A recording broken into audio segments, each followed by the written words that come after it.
You working in this place. I worship you. I worship you. You are here, moving in our midst. I worship you. I worship you. You are here, working in this place. I worship you. I worship you. You are waymaker, miracle worker, promise keeper, light in the darkness. My God, that is who you are. You are waymaker, miracle worker, promise keeper, light in the darkness. My God, that is who you are. You are here, touching every heart. I worship you. I worship you. You are here, healing every heart. I worship you. I worship you. You are here, turning lives around. I worship you. I worship you. You are here, mending every heart. I worship you. I worship you. You are waymaker, miracle worker, promise keeper, light in the darkness. My God, that is who you are.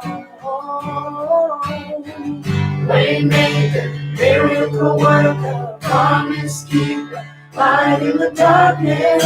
My God, that is who you are. You are waymaker, miracle worker, promise keeper, light in the darkness. My God, that is who you are. Lord, we worship you. Waymaker, miracle worker, promise keeper, light in the darkness. My God, that is who you are. That is who you are.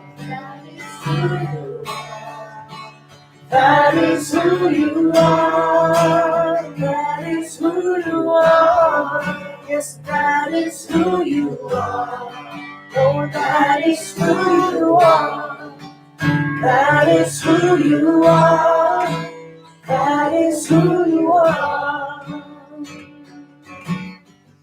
Even when I don't see it, you're working. Even when I don't feel it, you're working. Never stop, you never stop working. Never stop, you never stop working. Even when I don't see it, you're working. Even when I don't feel it, you're working. Never stop, you never stop working. Never stop, even when I don't know. Even when I don't see it, you're working. Even when I don't feel it, you're working. Never stop, never stop working. Never stop, never stop working. Even when I don't see it, you're working. Even when I don't feel it, you're working.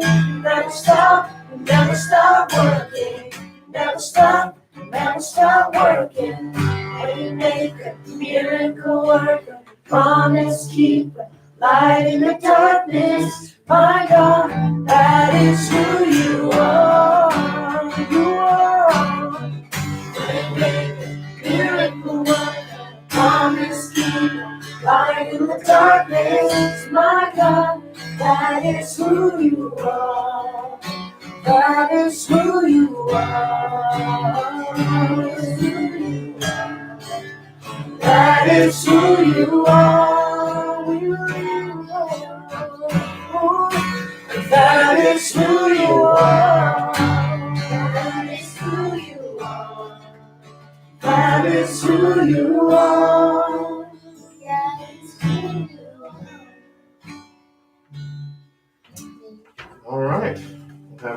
opening prayer.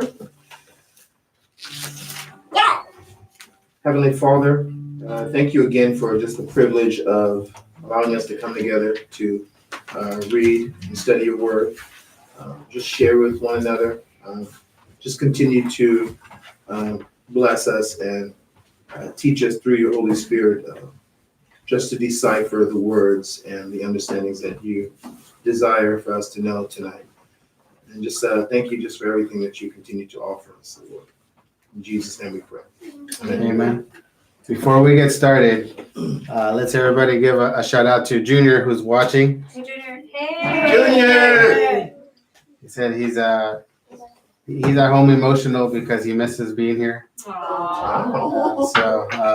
obviously we miss, we would hope that they could be here with us, but obviously they have school and He told me when I was like, Mom, I'm going to Bible study. I told him, okay, Junior, I'm going to Bible study. And he goes, Mom, that's great. I'm so proud of you.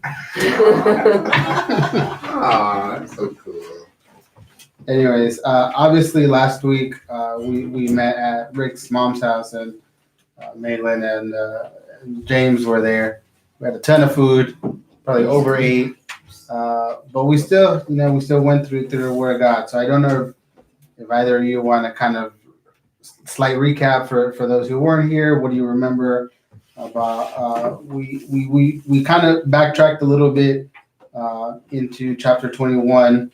At the end of it, when Paul is seized at the temple, remember the mob, the crowd, they were beating on him. Some of the crowd didn't even know why they were necessarily going after him, but the attack and the onslaught, was happening no matter what, and it was one of those things that, and then I'll let you guys talk because I'm taking over the conversation here. Paul, at this point, he still cared for the people. Yeah. As bad as the attack was on him, they were definitely defaming his character. They were definitely slandering him. They were definitely lying about what he was doing, what he was saying, and what he was all about. So for them to do that, most of us, at least me, when somebody attacks me, I kind of get defensive. Yeah. I typically don't sit back and be like, okay, hey. Because there is this kind of concept of, misquoting scripture about turn the other cheek. Oh, yeah. Right? Some people sit there and be like, yeah, you're supposed to take insults. Yeah, you're supposed to take the hits. And Paul takes another approach. Paul takes a very interesting approach because he could have, he could have gone the route of defending himself or taking up the kind of the protection as a Roman citizen, right? But at this point, he doesn't use that. At this point, he still cares so much about the people that he wants to address them, right? That was the kind of the thing that we talked about. That despite what the people were saying, he was literally loving his enemies at that point, and that to me. It's probably one of the hardest things to do as a Christian. Amen. Loving your enemies, because loving your spouse. Well, sometimes that can be hard too, right? Yeah. Loving your significant other, loving your family, sometimes difficult. Loving some of the people from the church is kind of hard. But nothing compares to loving your enemy. That is literally probably the hardest thing that the Lord asks us Christians to do. Because it's hard to be genuine about it when you're upset. You could be like, I'll pray for you, but do you really mean it? It's kind of more like I'm just saying that to put in your face that you're a jerk. I'll pray for you. Yeah. It's pray on out of here. I honestly, if I'm being honest, I probably wouldn't even pray for somebody like that. Yeah. And that's just kind of being brutally honest. It's realistic. But this is a testament of who Paul was, right? That the people just beat him. They weren't just kind of pushing him around. They were literally Think about a gang initiation jump in. It's like like they were like punching him, they were kicking him, they were doing all sorts of things to him, and so it wasn't just words. It's like actual physical abuse. Yeah, Like, yeah, it's another level. And they're mocking him, they're lying, about what he's been saying and what he's been doing. That level of disrespect and that level of kind of just hate that was going his way would cause most people to, at least me, I would get all super defensive. I'd be like, bro, everybody take up arms, brothers, and come rescue me and stab all the Jews. It's like, do something. All the bad Jews, at least. Yeah. There's obviously it's in everything. There's some bad apples and there's some good ones. Oh yeah. And the interesting thing was that, okay, I'll let you guys talk because I'm just recapping all that. I know you guys want to continue and share a little about what you remember about last week. Paul shared his testimony in front of everybody. Mm-hmm. And that was a crazy thing, right? We kind of looked at a couple of things that, in the Christian culture, sometimes there's certain people that kind of glorify their bad past. Yeah. Right. It's like, I used to do this, and they're like proud of it. Right. They're like, I used to be really bad, and they're probably still just as bad, but but they go to church now. And so we have this concept of kind of glorifying the past, and he doesn't shy away from it. Yeah. And the crazy thing about that is that he's trying to tell them that he's literally been there. Right? He tells them, he's like, I studied under one of the most well-respected rabbis of the time. You guys can't tell me that I don't know what you guys are about. It's like, he's probably saying, like, I had more zeal than most of you for the people. That's why I went after this group, because I had so much zeal for the Jewish community and the things that we were upholding. Right? It wasn't until this kind of miraculous experience happened, and we kind of talked about some of the details that occurred there, right? Like the people heard the voice, or the people saw, the wind, the thunder, whatever was going on there, but only Paul understood, the voice of the Lord. Yeah. And so obviously we looked at those things. I don't even want to say anything, James, before we continue. Yeah. Actually, no, I definitely agree that when it comes to just Paul's life in general, I mean, especially for this moment, I don't think even for a lot of us who are, strong in our faith, our first reaction of ridicule and being attacked is, oh, hey, let me share God's truth with you. Let me try to speak up for myself and help you understand the truth. I think the natural response is, hey guys, he's hitting me. Let's strike back, or it's like, okay, well, you guys burn in hell, and good luck, kind of, so the fact that he actually did rise up to actually try to speak to them, even the attempt, I feel like it's almost like an unnatural response. A lot of us wouldn't even entertain that. It's like, hey, I mean, eye for eye. Yeah, it's like he's probably still bloody and beats, like, man, forget y'all, So yeah, the idea of, and I know there was like this misconception that I think one of the officials who were getting him, like, they somehow thought that he was like some type of Egyptian that was I guess previously started yeah, which I thought was interesting. So it was nice to see that clarification that, oh, you're not who we thought you are. So but I'm actually this has always been an area in Paul's life I always thought was very fascinating, how and I think they realized, like, he spoke another language, and he's a Greek, and so I thought it was very fascinating, and I don't think we've gotten into it yet, but yeah, it's just interesting how I remember him speaking, and eventually everyone's kind of calmed down, like, okay, this guy's actually speaking the truth. He's actually and he starts sharing his background, and there's a respect towards, like, a lot of what they're hearing, and then it's not until it starts going further that they're not too happy about what he's saying. But I love this attitude that he has. Like, he's still thinking ahead. He's still thinking, like, these people need to be saved, And I just feel like a lot of us can take notes on this sort of mentality. Yeah, I really admire it actually, especially this specific area in his life, other than the Areopagus, is this right here. Yeah, and that's one of the things that we talked about, the difference between sort of a dream experience and actual Oh yeah. revelation of the Lord, right? Mm. Because sometimes we hear, we've seen it that says, and I fell into a trance and I saw this, or the Lord revealed in a vision, like to Peter,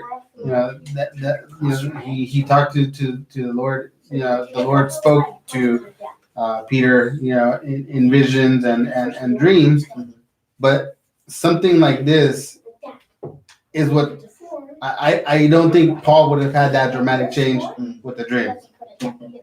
Just because, to me, I think he was so stubborn. Yeah. He was so devout and so dedicated to what he was doing that the attack. We talked about this last week. Like, from Jerusalem to Damascus, he was over there looking for the Christian people, and he was going to bring them back all the way to Jerusalem. We talked about this. Yeah, he couldn't have been there by himself. Correct. There's no way he's bringing back all the Christian people if he's there by himself. So just imagine we're talking about the resources and the financial backing that he had to have had in order to make this possible. Because a lot of people had to have gone with him. He needed quite a few number of enforcers. He needed to feed them. He needed the money to travel. Then the means to get all the people that they were bringing back to Jerusalem. So this wasn't a small endeavor. Like this was all out. Like they literally went all out to make this happen. And we had said, from Jerusalem to Damascus wasn't 2 blocks away. It's not like he had a big old giant bus where he could kind of, carry all basically at that point almost prisoners.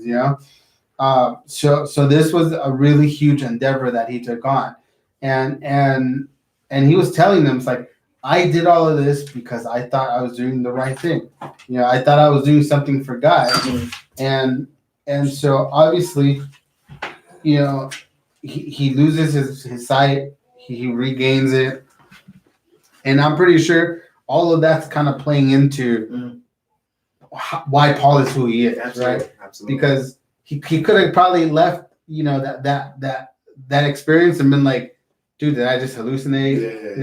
I had something bad for breakfast. I'm having like this weird vision. It could have gone in different ways, but the Lord was like right away. He's like, I'm gonna take away your vision. I'm gonna make sure that was me. Yeah. Right. There was no doubting at that point. Yeah. Like, how do you just lose your vision out of nowhere? It's not like he had like cataracts or like he didn't have any vision issues up to that point, and yet it happens. And so obviously we know that he met a certain man named Ananias, who said, it says here that the dude was a devout, follower of the law, and he's the one that helped, kind of get his vision back, and he basically tells him to get baptized. So in verse 17, we're going to continue there when he's going back to Jerusalem. So it says, verse 17, it happened when I returned to Jerusalem and was praying in the temple that I fell into a trance. This is what we're talking about, the difference between a trance and the actual Jesus. I mean, I think a lot of people, if Jesus actually appeared to them, I think the majority of the people would have a pretty big, change in their lives, right? But not everybody has that big giant experience. That doesn't mean that I've always said this. That doesn't mean that because you don't have this like giant story that you can go out and sound so fantastical and sound so huge. Doesn't mean that whatever story, however way the Lord brought you to Him, isn't important or isn't as important, as big as something like or a story like Saul. So. Verse 17 says, so he fell into a trance in the temple. It says, and I saw him saying to me, make haste and get out of Jerusalem quickly, because they will not accept your testimony about me. So here's the kind of like the first thing. It's like the Lord kind of told them, right from the beginning, like there's gonna be a large number of people that aren't gonna believe you. And isn't that the case sometimes in our lives too? It's like, especially right at the moment when at least for me in my experience, seeing people. I grew up in a church, so my story is a little different than somebody who lived outside of the realm of the church. But I see this a lot, that when somebody comes to Christ, everybody's super skeptical. Right? It's not like everybody's like automatic, like, oh, you came to Christ? Oh, wonderful.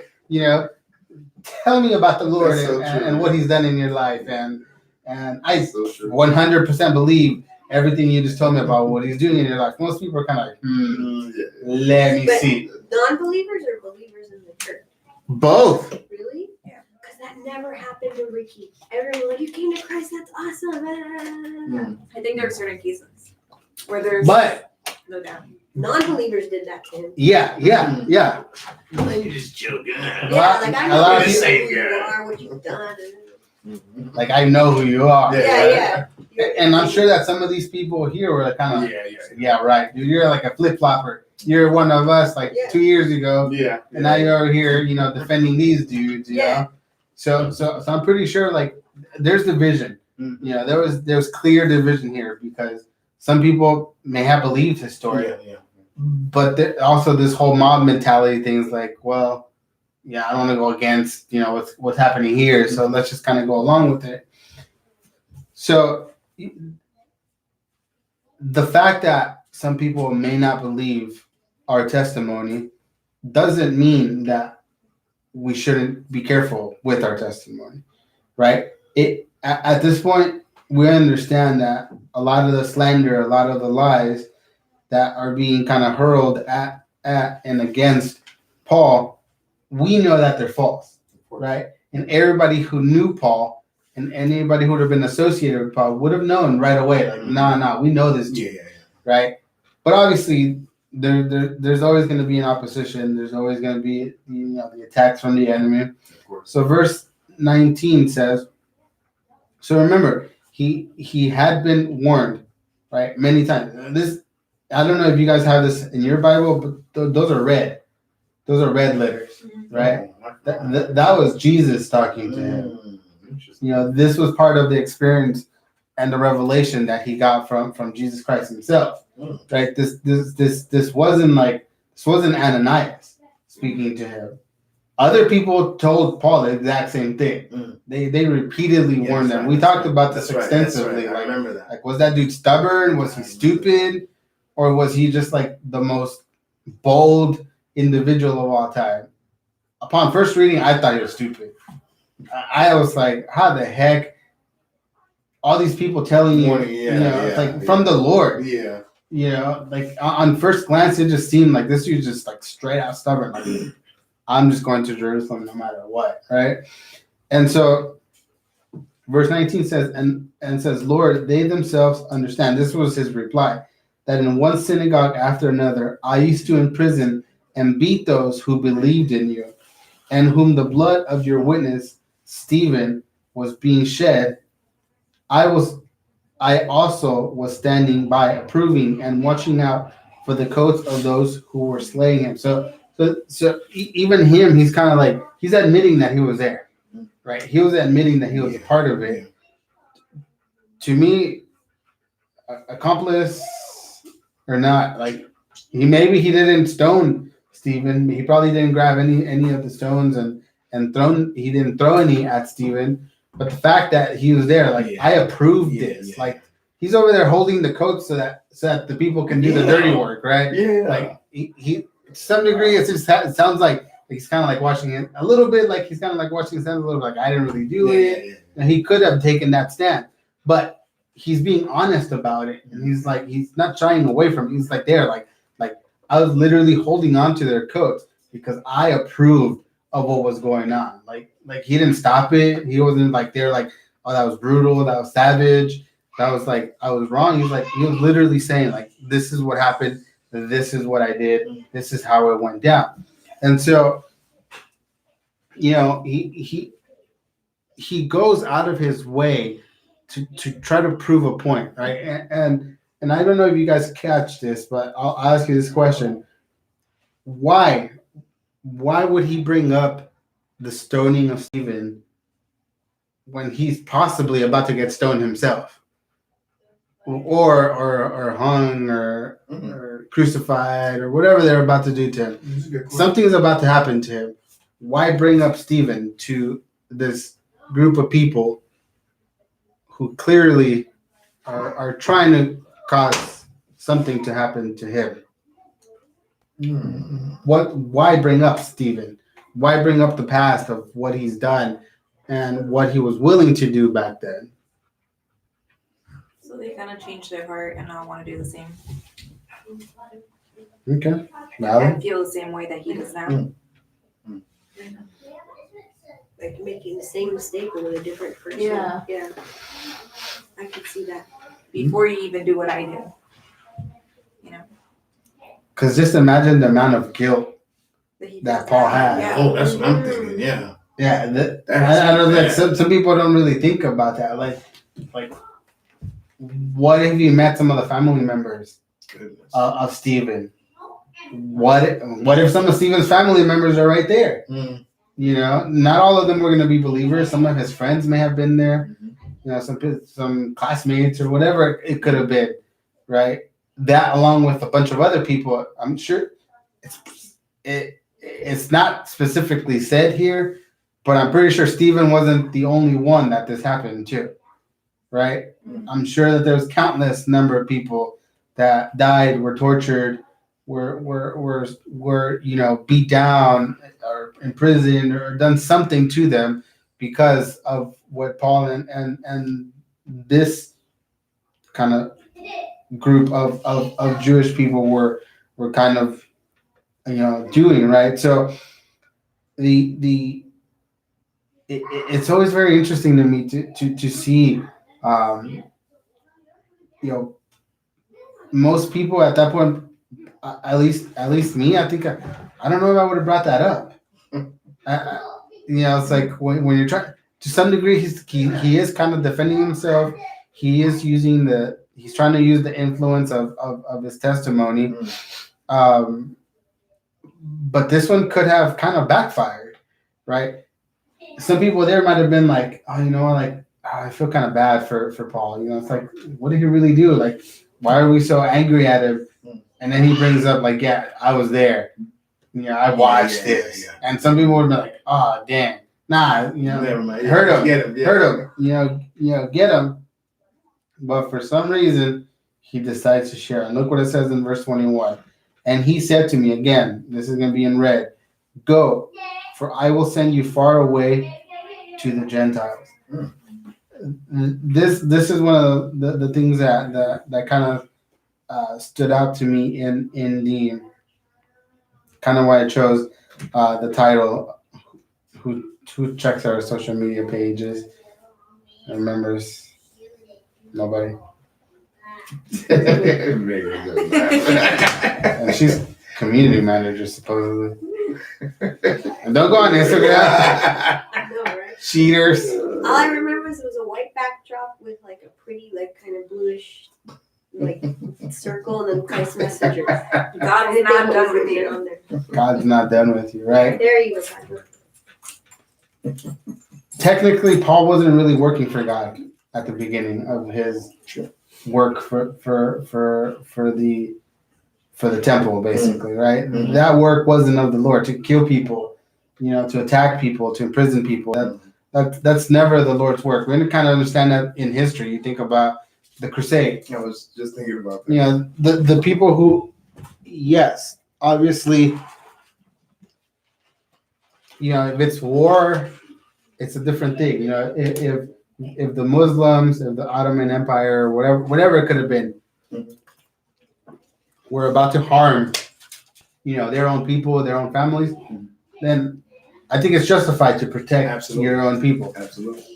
But to go and purposely try to attack and kill just because they're of, you know, the opposite or opposition. It's a huge argument, the difference between murder and killing, you know? I think it's a huge It's going on for years because there's a difference between I'm serving my country and I had to kill so and so and so versus I premeditated this, I got to know this, and then or out of ego, out of anger, out of what is the seven sins or whatever, But at the end of the day, you killed someone. It's Yeah, I hear that argument a lot. It's like, oh, well, you're a Christian, you're not supposed to kill at all. It's like, somebody runs in my house.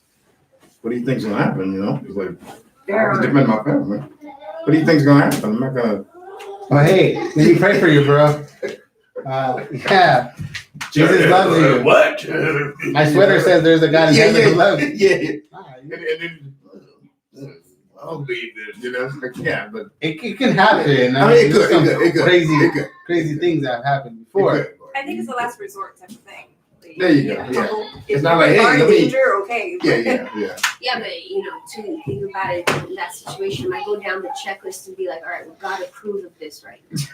You kind of react. Yeah. Right is away, that a yeah. reaction? Oh yeah. Especially if, like, they're reaching for your children. It's like, So- I'm sure you're gonna be bam. The way I like to relate that is law enforcement, the way they, I guess, utilize, or the way it's allowed to use deadly force, and they call it deadly force, is like the aggression has to match the scenario, the method of That aggression, makes sense. right? So they have like indications and contraindications that they dictate when deadly force will be utilized. Obviously, if the person has a weapon, Okay, yeah, of course. right? That's That makes an indication when deadly force will be utilized. You don't just pull out your gun because you're a cop. Yeah. What everyone thinks they do, Yeah. that's not. Yeah. And if they have, that wasn't appropriate action, Correct. right? According to policy. Correct. So like, I was thinking about it and I'm thinking like, in a way, in this situation, like when we do commit the act of killing or one of anything like that to that nature of abuse, what indications led you to do this? I think that's, Yeah, of course. like she said, scenario based, No, that makes sense. And the whole debate about killing and murdering, it's a huge thing because a lot of people have issues with the Lord commanding Yeah.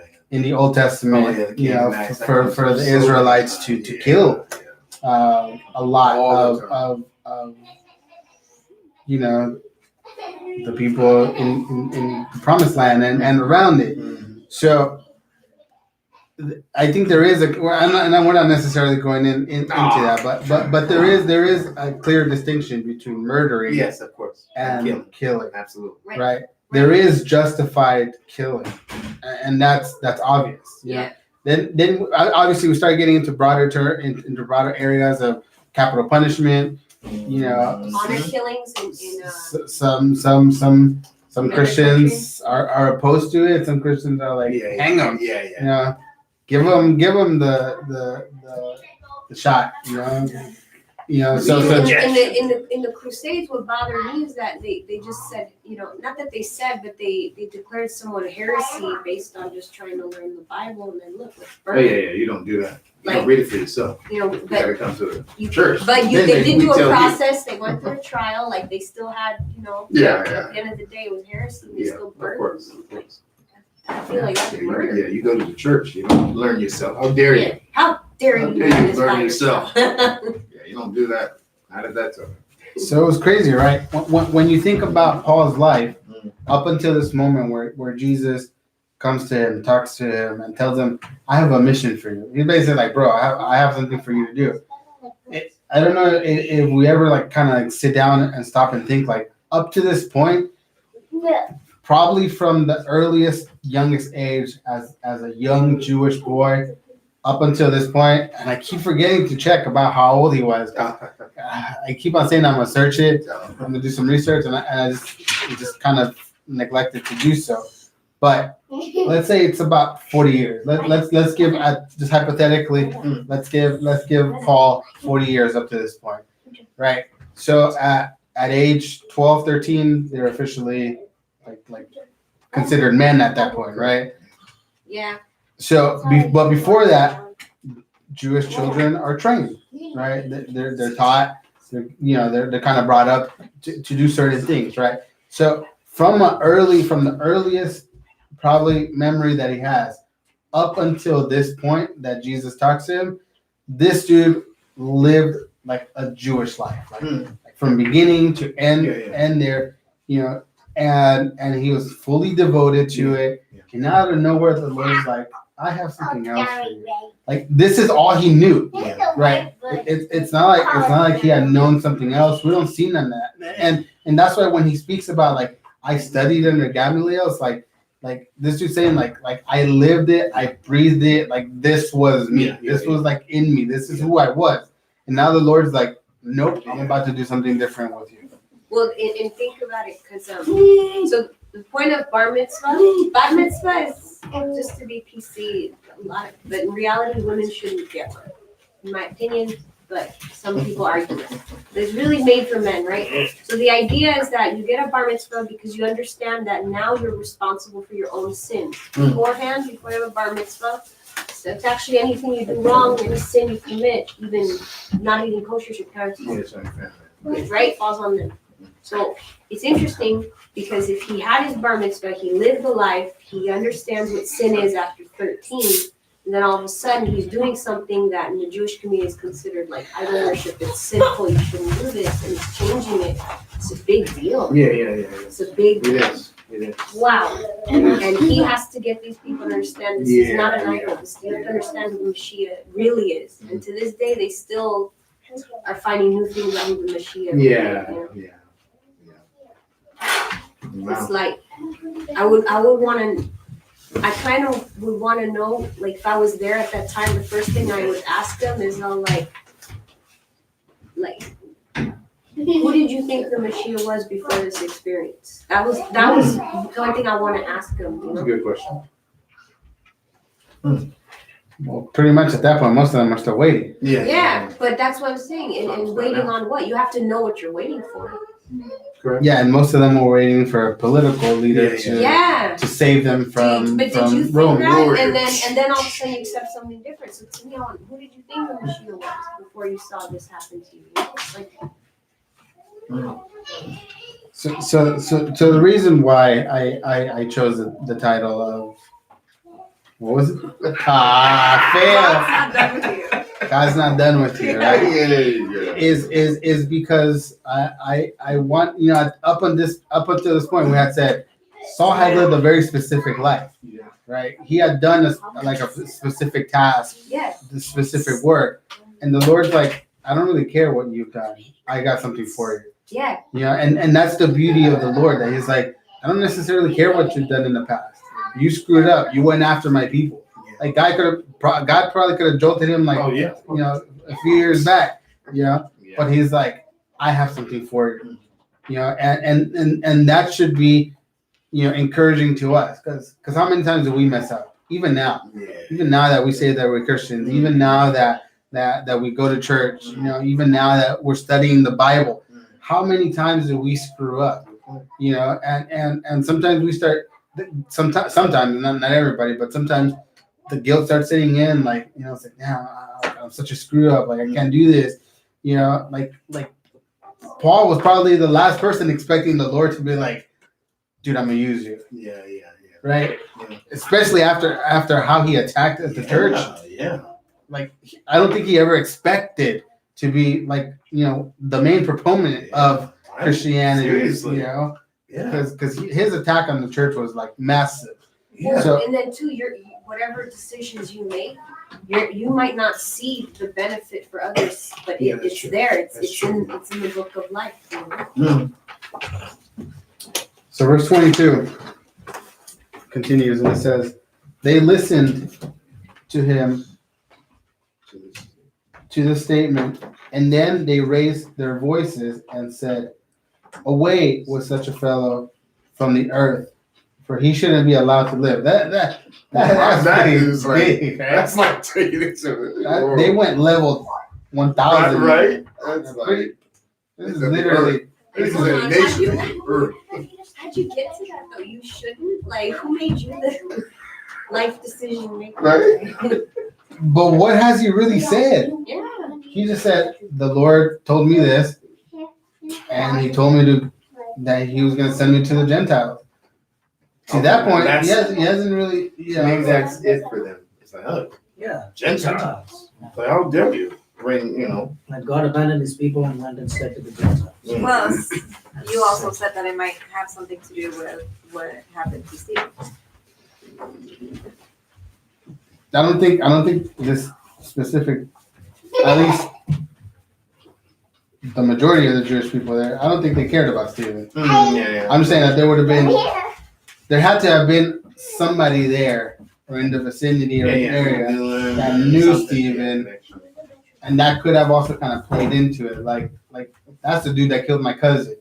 You know, that's the dude that killed my neighbor. You know, and so all these things were kind of like working against him, right? He was speaking actually to the Jews in Damascus. So I don't know. Most of the Jews were against Stephen. Yeah. Yeah. So he was actually speaking to the Jews in Damascus, and he was trying to establish that I am one of you guys. You know, but then instead God told me to go to the Gentiles, and when the moment he said that, that's when they all go. Yeah, they're like, Fury. yeah, we ain't Like, doing why that. would you abandon us? Come back. Yeah, now I think about it, that has to be very like insulting. It is. Yeah. Yeah.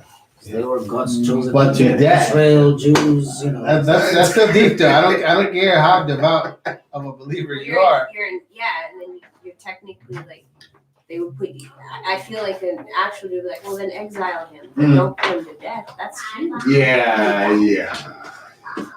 Put whom to death? Huh? Put whom? No, he's Paul. telling him, Paul, like, what is it? That you should be put to death. Oh, You should Well, never when exile. was I'm such like, a no. fellow from the earth? I mean, they're like, For he should not be allowed to live. They're talking about Yeah, his like- existence. It's like, just get him out of It's here. blasphemy to them. Yeah. No, yeah, They would but kill for even blasphemy, you know. even That's the blasphemy, Jews. like you wouldn't kill anyone over it. Yeah, but that was this. We're talking about ancient times, like Yeah, the yeah. Jews back in the day. You know, Mm. blasphemy was a huge thing. That's right, that's right. You know, because you're speaking against God. That's right. You know. They value So- that over anything. There's Yeah, a story yeah. of the Of course, hotel. There's this big rabbi, Mhm. and he had like nothing to eat or something. And so, and it's one of those like parable stories about God providing, right? So he had nothing to eat, and his wife tells him, "Look, Shabbat is coming. We have nothing to eat. We are really low on money." And I guess like the city at the time was like suffering, and there weren't like many jobs because at that time, like what Jews would do is get jobs like manual jobs, like carpentry Oh, yeah, and you know, like help build like buildings or I don't know. They would do like manual Okay. jobs, right? So this one rabbi is like, you know what? I'll go to the hotel and pray, and he's like praying, and he doesn't know what to do. You know, there's no one to like give an offering for food. We're short on food, whatever. So he like kicks the dirt out of anger, and under the dirt, a couple coins show up, like enough to buy like some food for Shabbat. Okay. So like, I guess the point of the story was that you know, God will provide or whatever. Okay. Okay. Oh, interesting. But and I lost my train of thought. There was something relating to this. Still a good story. Yeah. Yeah. I like it. I like it. So obviously they want him dead. Yeah, at the end of verse 22, they want him dead. Verse 23 says, "And as they were crying out and throwing off their cloaks and tossing dust into the air, the commander ordered him to be brought into the barracks, stating that he should be examined by scourging so that he might find out the reason why they were shouting against him that way. But when they stretched him out with tongs, Paul said to the centurion who was standing by, 'Is it lawful for you to scourge a man who is a Roman and uncondemned?'" So now he finally he brings out the special protection card, right? You're a citizen. Because now he's about to get tortured here. Like this wasn't a beatdown from the people outside. Like they're about to torture this dude. So now he's like, wait a minute. Okay, I'm willing to take a couple of hits for the Lord here, but this I'm not so sure about. So he had his limits too. Yeah, of course. Right? And this one was obviously at his point that he's like, he's making them question like, hey, are you guys even allowed to do this? Because he understands that if they mess this up, if they do this to a Roman citizen, they're in huge trouble. And law and orderly, conduct was like highly expected, Absolutely. especially of Roman soldiers, of Roman any kind of authority, and those dudes were made an example of, Yeah. right? Not that Rome was great, not that Rome were like full of like righteous, wonderful, loving people, but this is one of those things that was like huge to them, right? Right, keeping in order, keeping kind of like the rules and the laws was huge. Well, this is Damascus. Damascus was under Syria. It's considered Syrian territory, but it was occupied by Rome. Mm-hmm. So that's why. That's one of the reasons they were all afraid of Rome. Mm. So if you touch a Roman man Yeah, that's in it. Yeah, a Roman occupied territory, you're in trouble. Yeah. Yeah. You know, that's part of the whole thing behind it. That's why they were, I think that this establishes general two probably wasn't a countries. Roman general. He was like a Syrian general or some other kind of commander or whatever. So they were afraid. Like that's why when they found out that he's Roman, oh boy. Yeah, different stance there. Yeah. So verse 26 says, when the centurion heard this, he went to the commander and told him, saying, "What are you about to do? For this man is a Roman." The commander came and said to him, "Tell me, are you a Roman?" And he said, "Yes." The commander answered, "I acquired this citizenship with a large sum of money." And Paul said, "But I was actually born a citizen." Right? So he's telling him, like I'm like full blown. Yeah. Oh, yeah. That would be kind of like equivalent like to like ICE picking you up and you're like, "Bro, I was like, I'm a U.S. citizen. Like I was born here," kind of thing. Like you bring out your certificate or something, you know, the birth certificate or you have your citizenship, diploma certificate. You're like bringing it out, right? Because you're like, you ain't deporting me. Not a green card. That's basically kind of like, I'm not saying it's the same thing, but that's kind of like that. Right? Sounds like diplomatic immunity. It is. It is at this point, yeah. Especially when you're in a territory. Yeah. It's the same thing that happens, right? When you go to an embassy abroad, Yeah. you're immune all of a sudden. No one can touch you. The police can't step in because now you're all of a sudden in American territory or stuff like that. Yeah, that's true. It's kind of the same thing. So being a Roman at that time in a Roman occupied territory. Oh yeah. Yeah. You protect. Provided him protection, yeah. And so obviously, he tells him that he was born a citizen. Verse 29 says, "Therefore, those who were about to examine him immediately let him go. And the commander also was afraid when he found out that he was Roman, and because he had put him in chains." That was another thing. So there's a lot of steps going on here wrong, right?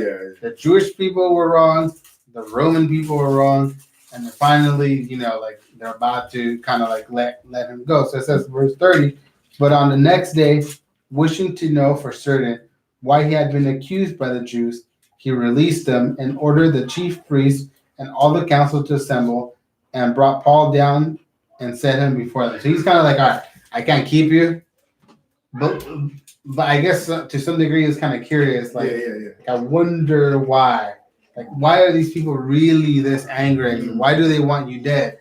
So it's like one of those things that like couldn't really let it go. Yeah. Right? He knew he had to let him go first, kind of like per se, because he couldn't keep him in prison, he couldn't keep him in chains anymore. But the commander was kind of like, "I need to know a little bit more." Like I guess it kind of intrigued him. He was just kind of wondering. And so next week we're gonna see Paul's second defense, because now he was trying to, at this point, this is like his main defense, right? Because his first address, he was trying to reach the people. He was trying to give them one last opportunity to be like, "Guys, come on, I've been one of you guys. Like, I know where you're at, but like I know the Lord now," right? That was basically his stance. Like prove and show everybody I am one of you. I just been given this, like, in this case, literally divine revelation, right?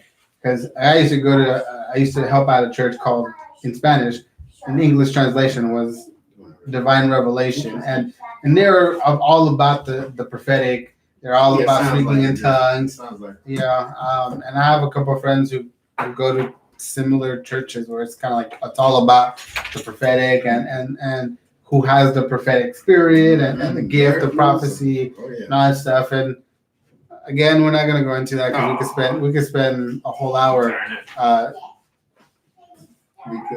talking about that stuff. But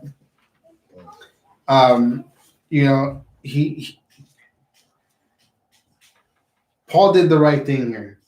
He tried to give them an opportunity. Yeah, he did. He tried to reason with them. He did. He tried to be like, look, guys, like I care enough about you guys that like I don't want you guys to go to do this, right? Because here in this, I think, and I don't know if this is me thinking. In the back of his head, I'm thinking he's thinking about Jesus.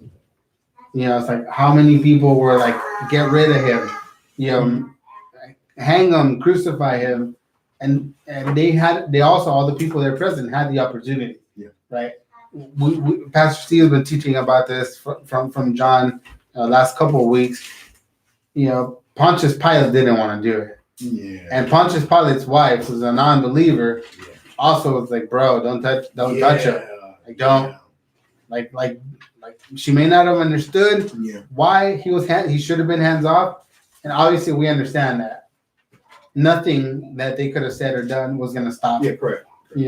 Jesus from dying and giving himself up, for everyone. But in that aspect that the people had an opportunity. Pontius Pilate gave the people an opportunity, right? He was kind of like, do you guys really want me to let go of Barabbas? It's like, you guys, this dude who clearly deserves to be here, they literally got an opportunity, right, to do the right thing. And they still chose not to. That's kind of like that passage of, they preferred the darkness, like, because the light was like literally in front of them. As you were talking about, it's like, what were you expecting? Like the Messiah is like right in front of you. Like, why can't you get it, kind of thing, right? So in the case here, he's kind of telling them like this is legit. Like I'm legitimately telling you guys, like this is what happened. Like none of you guys should know that I'm not just this crazy random fanatic that that's grown up in this. He's establishing like I lived and breathed the law up until this point. And it's not like he ever disregarded it. Some of the people there were saying like, he was saying, blasphemous things about, forget about the law, forget about the temple, who cares about that? Like Paul never lost his reverence for the law. Paul never lost his reverence for the temple. Why do you think he kept going? Why do you think he cared so much about going to the synagogue and teaching? Because he actually cared about the people that were there. And he wanted to enlighten them, right? He wanted to teach them, where they were going wrong in their thought. He wasn't there to be like, you guys are stupid. You guys are like the worst. You guys should go to hell for not believing in Jesus. He was just kind of there to instruct them, right? Be like, look, this is what happened. It's more genuine because he lived by. Because I really believe a lot of Jewish people that are Orthodox like that, they don't just like. And this is real people that are dedicated to the Torah, right? This is not just like people that do the traditions to escape their sins. It's a separate issue. But my point is that like they will live, they genuinely love God so much and respect creation so much, they think this is like the correct way, and they will die for it. Some people in the Holocaust died just simply for that. Because they knew they were going to be with God afterwards. Like that's how genuinely they love that, because God created this law. So like for them, if they love it so much, they might be like hesitant to accept something different. Like it's kind of scary if you're that passionate, emotionally out to it. But that's why I think he's coming from such a good place, because he's like genuinely like, I loved it. I not loved, I still love it, but there's something you're missing right here, or like where it deviates. Oh yeah. Well said.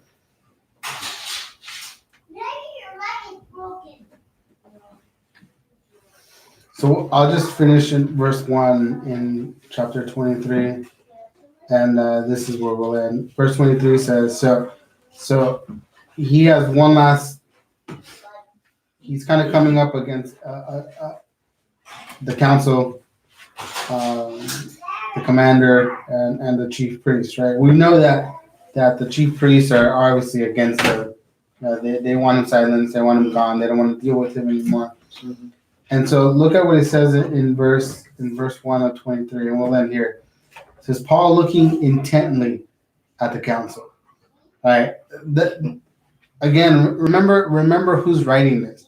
This is Luke writing. the book of Acts, right? Mhm. He's specifically inserting words for emphasis, right? Because he could have said, and Paul said, Yeah. Yeah. and Paul spoke to them, but he says looking intently at the council, right? So Paul's gonna address them with intent, right? He's not gonna, and this is why last week the name of the study was standing up for Jesus, right? Because a lot of people cower in certain situations. Like you're presented this opportunity to share your testimony. You're presented this opportunity to defend the gospel. A lot of people cower. A lot of people be like, like, yeah, no, I'm not gonna say anything, right? And and Paul could have taken that stand, like, I'm not gonna say anything. And when the right time comes, I'm just gonna be like, I'm a Roman, done. Yeah. Right? That like literally that's what he could have done. Yeah. Because he could have taken the easy way out. But Paul chooses not to. Because all the way to the end, Paul actually wants to get through to these people. Does that mean he's gonna be successful? Spoiler alert, probably not. But maybe he touches one person. Maybe he touches somebody's heart, like, damn, what are we doing? Why are we doing this to this dude? He hasn't done anything wrong, right? And kind of like the whole thing that we've always talked about here is like the power of your testimony means a lot, because there's thousands, millions of people that go to church on Sundays. They go to Bible studies on Thursdays. I might go to, Bible study, home group studies that can go to women's studies and can, next week they're doing a little potluck and they go to potluck and have some Chinese food. That means nothing to a lot of people. To a lot of people, the fact that you go to church means absolutely nothing because there's a ton of people that go to church. Yes. There's some people that go to church because they like community. There's a lot of people that go to church because they like the worship. That they like, Hanging out. Their family goes. They want to have some free food. There you go. And for different reasons, because they just grew up going to church. So the concept of just going to church doesn't really say anything about you, right? That's kind of like the stance Paul's taking. Paul's not like guys. Like I used to be in synagogue, like 8 times a week. He doesn't mention none of that stuff because that in essence is irrelevant. He's trying to tell them this is who I was, and this is what I am now. That's what's important. Not. Some people I remember, and this was. I'm not saying I know anybody that does this now, but like back in the day, in my old church, there used to be kind of like this whole like perfect attendance. Like there was a couple of people who were like would boast about, it's like, I've never missed a service. You missed last week. Like it's kind of like a guilt trip. Like why'd you miss? Oh, you were sick. Oh, you crybaby. I come sick to church because like coming to church is more important than anything else. And kind of 1 year later they're getting divorced. It's like, okay, so your perfect attendance meant what? Perfect attendance didn't save your marriage. Perfect attendance, didn't make a difference in the end. So yes, Shallow reason. yes, Appearances. Right.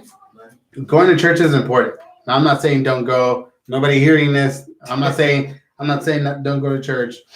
What I'm saying is there has to be an intent to what you're doing, right? Yeah. Paul has an intent. Paul has a mission. Paul has a ministry. He understands what he's supposed to do.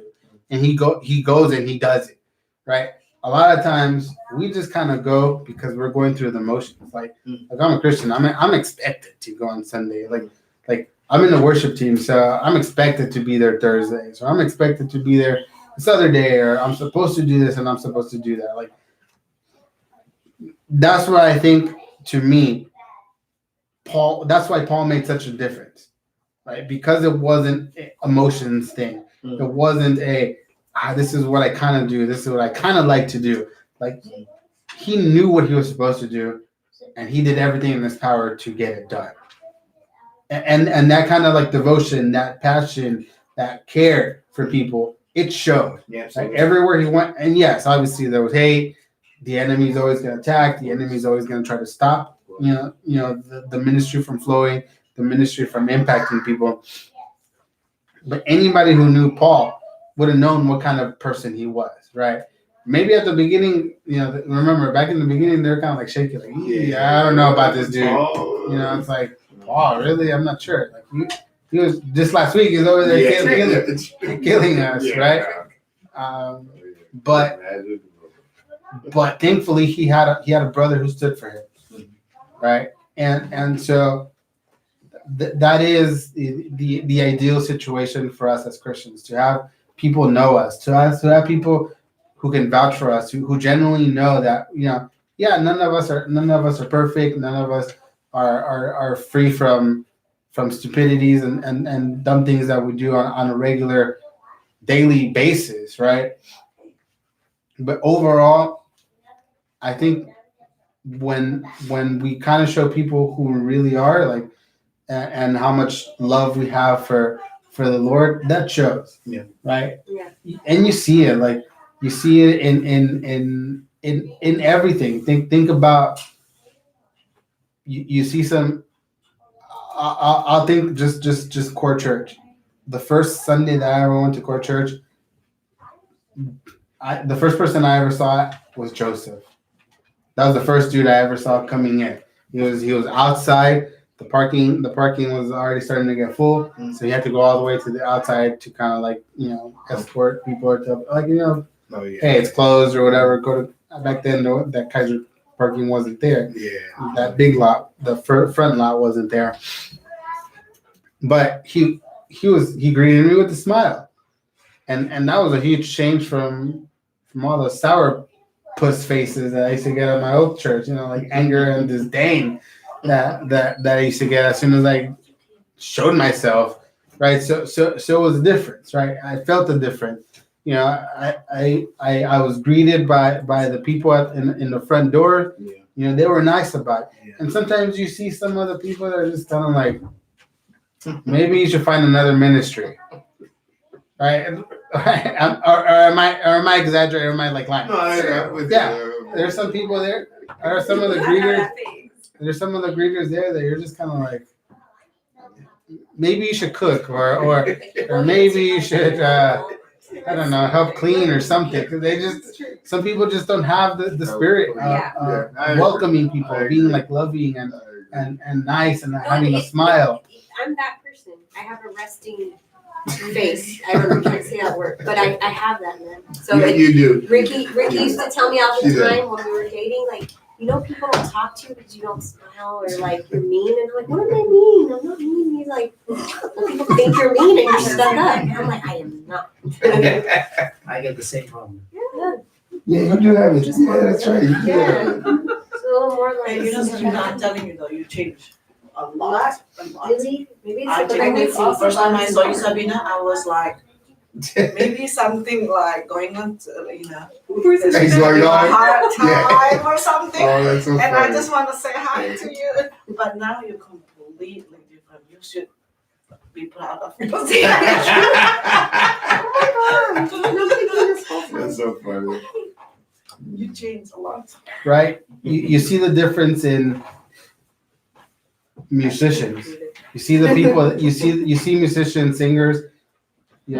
Meglin and I always talk about like the charisma that like Michelle has, right? Because it's not always about talent. Like there's more talented people out there, but it's also about like expressing the love. You see the love that they have for what they're doing, and that shows. Yeah, I agree. And then you see like the really stiff. That doesn't mean that. Okay, I'm not saying that if you're stiff, you're not worshiping the Lord or anything like that. What I am saying is that we like to call it discipline. We are disciplined. you can feel it. Like it doesn't take. You don't have to have this like divinely given a spirit of like revelation and like just this kind of like this knowing, right? Like I know a specific person.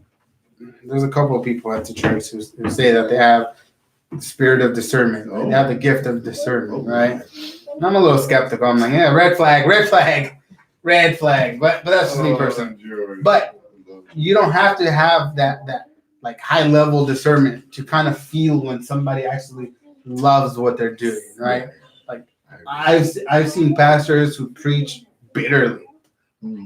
I've seen pastors you're just kind of like, bro, step down, please. Yeah. Like literally, please just step down. Like this isn't for you. We used to have this dude at the first church that I used to go to. He used to put everybody to sleep. Like literally, even the most devout like people like would be like, oh my gosh, can this be over with? He was one of the original members. He was the like kind of like the head deacon. So he felt like he needed to move up and he wanted to be a preacher. It just wasn't in his it was not his gift. His gift was putting people to sleep. Like if you wanted to take a nap, listen to this dude. Like it was an automatic. Like you would fall asleep if you listened to him for more than 10 minutes. Right? See, that's how I feel about Kanye. He puts me to sleep. Just because like he deviates so much and he's like he's always off tangent. He does. And he doesn't stick to like the point.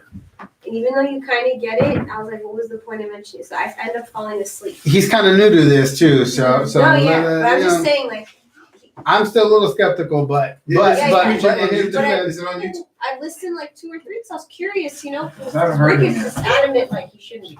Oh, I wanted to hear it for myself, and I was listening. I'm like, man, this guy puts me to sleep. Like, he's a great rapper. He gets me hyped up rapping. But as far as your preaching skills, bro, you put me to sleep. I don't want to. I think it's like tone of voice and delivery too. Oh yeah, absolutely. Yeah. Oh yeah. Like Pastor Working Steve, in I there. love his delivery. Oh yeah. He's You know? who? It's Steve. yeah, the delivery and the tone of voice. Agreed. I love his delivery on stuff. Oh, yeah, 'cause oh, he's yeah. just like very Oh, yeah. animated. Yeah, even on the radio, I'm like, oh Steve, Yeah, me too. Hey, this is Mr. Steve. It's like, oh Steve. Or like Shannon, what I like about him is delivery is like certain words when he has an inflection or he's trying to make a point, he's like, I am passionate right now. And then somebody like John MacArthur puts me to sleep. Yeah, Really? totally, Like- me too. Like to me, I'm like I No, you I don't. cannot listen to John MacArthur for more than 3 minutes, and I'm like, plus Reformed theology. Oh my God, dude. It's just No, you know who I love? That I don't know if you guys heard her. She's at the women's retreat and the women's brunch. Her name's June. Mhm. June? She attends our church? Yeah, no, she's just one of the speakers. She comes a lot, but she does the women's stuff. That lady, have you heard of her? June? I don't think so. She doesn't do. An older lady. Every time she speaks, that lady is hilarious. Really? That is like, she should be a Christian comic. Oh. She has a great point. Yeah, her name's June. But anyways, to kind of go back here and finish. So he comes before the council and he says, "Brethren, I have lived my life with a perfectly good conscience before God up to this day." The first time I read this, I'm like, is he about to do something? And he's like, up to this day, I lived with a good conscience, but now, Oh yeah. Now- It's like a threat. Like, Yeah, now that's it's like, like- what you about to do? like, It's a powerful statement. but as Rick said, cliffhanger. Yeah, right. There Finish you this go. next week. Man, anybody have anything to say? Closing statement before we pray and close up. It's 9:03. I was just thinking about what you guys said, like, having a dynamic speaker sometimes. But for me, I don't know. Sometimes I've heard dynamic speakers end up saying nothing. Mm-hmm. Yeah. I've been to a few churches, like, either they're repetitive or they say the same things. And now recently, like the other day, we just attended another church. It was an older guy, it's a Korean guy. And he just speaks very mellow. Like, even the sound system, like, they really keep him soft. Oh. But you have to press in, you have to listen to hear what he's saying. But he's got so much depth You know, he's talking about prophecy and stuff like that in the Bible, a lot of stuff that churches don't talk about. And he's got so much depth, and he's not charismatic at all. Like, he's very simple on stage. You know, he's an older guy. Mm. Yeah, sometimes I think, you know, it's our human tendency to just follow what is attractive. Yeah. You know, look for an attractive speaker or dynamic Agreed, speaker, but agreed. sometimes it's Agreed. the other people that actually bring God's word. You know? Right. It's Right. not necessarily like, if we think about Jesus, for example, if Jesus were to show up in churches today, no one would have listened to him. Yeah. Because the Bible says he was not even Yeah. good looking. You know, he was not even worth looking at. Yeah. He wasn't gonna be Or wearing he's not skinny like joking jeans and around or Nothing. anything. There was no nothing fancy about him. Yeah. He didn't walk around, you know, with a he glowing wouldn't be wearing the light. preacher sneakers. Right. He was as simple gets. You know, God made him as humble That's gets. a good point. You know, he was meek. Yeah, and nothing in here is saying that, like, you know, we never see up to what chapter 23 of Acts. Nowhere that says that, you know, Paul was like over there like revolutionarily, you know, like Yeah, he speaking, and he was just speaking the truth. Yeah. Right, but again, Yeah. it's the passion, the devotion, and the genuineness of what he was saying, and it's kind of like the overall kind of he believed what he was saying. That's what marks a big difference. Like, Because he lived it on both ends. You know, Yeah. he lived it both ways. Like, It he was lived real as to someone him. who was persecuting, and then he understood what it meant to be Yeah. the persecuted. You know, but it's crazy like how mad people get when you're like being truthful. Yeah. Like you have no idea. Like Oh yeah. Well, you can see it nowadays. You know, it's like open display in the media. Yeah. You know, it's Like like- even at the March of Life when Trump was speaking, he said some great stuff. Like He did. and He people did. are like, "That's hateful." I'm like, "What was hateful? Yeah. Just staying with that much love." It's like, Yeah. literally, and I'm like, and he was being truthful as possible. I agree. And then what's crazy to me is like, you know, like for the longest time, because you know, anytime you do a surgery, this is what I thought was weird about abortion. They don't give you like a briefing of what the procedure is and what you're doing. Anytime you do a surgery, anytime, legally they have to tell you, okay, They're required to. they're required to give you, this is the But procedure. in this is what California we're and some states, they fought to take that out.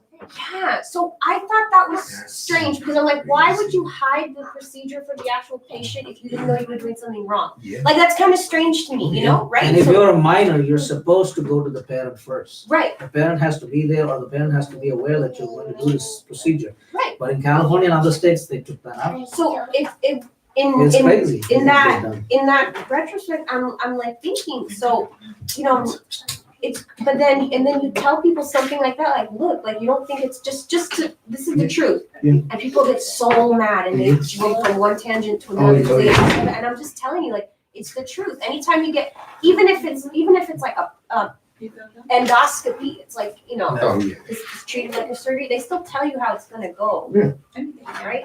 So So why wouldn't you tell someone what you're doing in an It's abortion? become a generation where nobody wants facts. Right. Facts offend. Right, no, because feelings are more important, because Yeah. feelings will save your Feeling, life. yeah, Like, it's yeah. feeling. Yeah. It's a very terrible time. Like, I'm all for mental we health, can talk about but this for 2 balance. hours. We good. We really good. We really good. We do live in a generation that truth is shunned. It's pushed aside. But if you're being truthful, you're hateful. I don't see how those things are. That's why I choose to have this. Paul is genuine. Like I'm being so genuine. That's how truthful I'm being, and you're hating me for it. Yeah. For what? We're literally we're like in the same situation.